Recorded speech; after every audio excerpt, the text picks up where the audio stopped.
Hi, I'm Ed Sperling. I'm the editor-in-chief of System Level Design. I'm here with Wally Rhines, the chairman and CEO of Mentor Graphics. Wally, we're starting to hear about trillion gate designs for the first time, as opposed to billion gate designs. What do we need to get there? So things always change, but we always get there. The question, of course, is cost-effective trillion gate designs. And I mean from the point of view of manufacturing, I believe the ability to design trillion gate designs will be quite cost-effective, but it requires a variety of new enhancements to existing methodologies and some totally new methodologies to make it happen.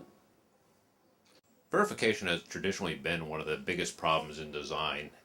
It's obviously going to get bigger as we move into trillion gate designs and move down on Moore's Law roadmap. What do we need to deal with? What do you see coming? Verification is one of those things like memory that you can never get enough of it. And just to stay on the roadmap, we need multiple order of magnitude increases. And it's going to come from several places.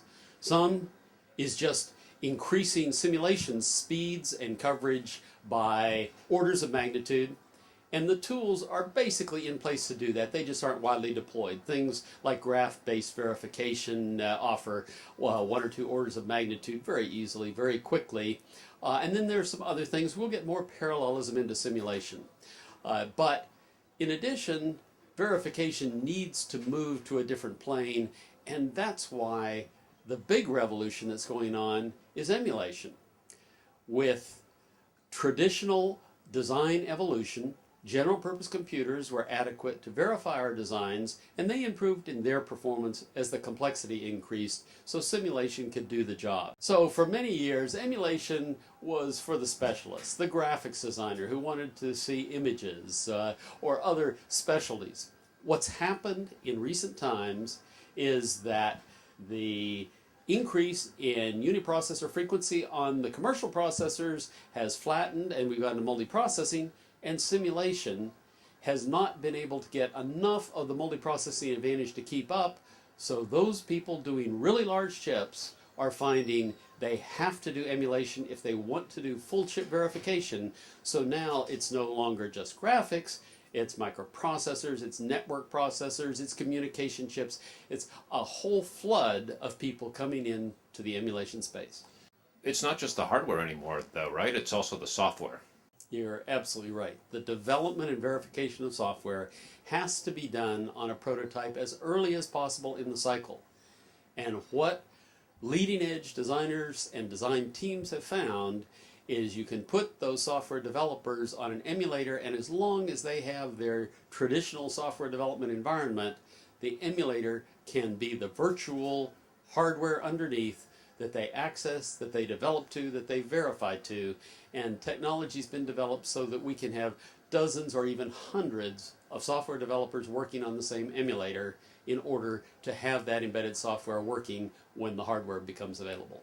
We're used to thinking about verification as functional verification, but there's a whole side that's starting to become much more important, which is the physical verification, the power, the physical effects that potentially can creep in, like ESD and electromigration. What's happening on that side? You're right, Ed. This is a new and really exciting area. Physical verification used to be just checking the design rules and the logic. Now, a whole variety of new things are need to be checked, and now are being checked with programmable electrical rule checking. That programmable electrical rule checking, or PERC, is the latest evolution that allows the checking for ESD problems, as you say, or electrical overstress, or electromigration, but people are using it to carry it into other areas, verifying for low power design and all sorts of proprietary things where calculation is required in order to do the physical verification. We've been hearing for the past decade that ESL is really going to take off. Where are we now? Is it growing finally? So I really feel vindicated here, because for more than 15 years, Mentor was a pretty lonely company out there doing, spending money on ESL, developing high-level synthesis, and developing solutions for a market that was pretty small. Fortunately, in the last decade, that market has gone from $50 million a year to 200. Mentor has gotten a disproportionate share, and most excitingly, we've teamed up with Calypto to provide what is the broadest, fullest, most complete flow. And now we see dozens of customers that are actually doing high-level trade-offs between power and performance at the architectural level and starting their designs in a way that will lead to an optimum system solution instead of pushing those problems down to the IC designer. Stack die has gotten a lot of attention lately, particularly 2.5D. Do the tools that exist now, are they capable of dealing with all the issues in stack die, or are we finding that as we move further into this, we're going to need a bunch of new ones?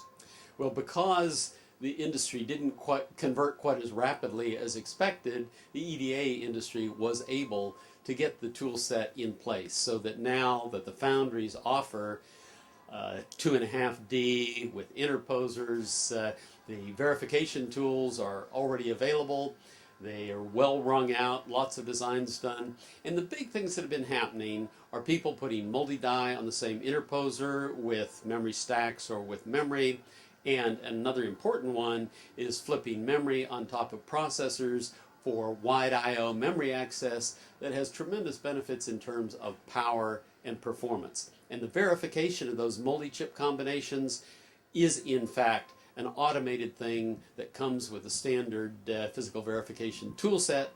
And so is the design for test, where Mentor's had products in the market for a year and a half that handle problems that we have not yet had to deal with, as well as some that have already turned into mainstream. One of the big issues when we get into stack die is thermal and power. What are we going to do about that? Do we have to have new tools to there, or do tools have to be power aware? So the issues as we stack die, even if it's just one logic chip plus some memory or multiple memory chips, the issues of thermal considerations and stress continue to be issues. We have simulation engines. Of course, Mentor has invested heavily in thermal simulation and also in stress modeling. But there is a case where, as we do more and more of this, the tools need to mature and we need to be able to accurately model where can you put TSVs and how do you handle that the thermal design. And that's something that I think will be a good and growing area for the EDA industry. We also have issues that start cropping up when we begin stacking die. We have thinner die, we have thermal issues that come up between them. What do we have to do to deal with that? For manufacturing 2.5 and 3D, the answer is yes. There will be, in fact, tools that analyze manufacturability. It's not really a high enough volume business today for it to be mainstream, but it will come, and it'll come in two places. The assemblers would like to add more value in terms of their role in processing the interposers and assembling the die. The wafer fabs would like to take on that value and deliver completed stacked configurations on interposers to the assemblers. And so there'll be some shakeout as we move forward as to who adds what value, but the tools will have to be available regardless of how that partitioning occurs. One other trend that seems to be happening here is there seems to be a new definition of what's a system coming to bear on the industry. We look at EDA tools and we've typically been using them on designing a chip, but it's gotten much bigger than that, hasn't it? Absolutely. We refer to system on a chip, but those SoCs are actually one component typically in a multi-component system. And we used to talk about integrated system design as printed circuit boards and maybe even boxes, but the automotive and the aerospace industry think of a system as something that goes into a platform that becomes the transportation vehicle. Today, the applications of EDA are expanding up to that system level, and one of the fastest areas of growth is providing tools for the entire enterprise for capturing the intent and then analyzing the electrical design, looking at constraints, looking at manufacturing, even looking at service and support. And for Mentor, that's been a very fast-growing business. So, from your standpoint, the future looks fairly bright for EDA to continue growing into all sorts of new places. The future does look bright, but it requires EDA companies to ferret out the new problems, develop the new tools, and apply them to the new applications if we're going to continue to grow.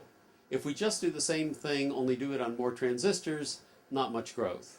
If we uncover the new problems, then there's a lot of opportunity ahead. And we've had a very good growth year this past year. I expect that to continue into the future. Wally Rhines, thank you very much for your time. Thank you, Ed.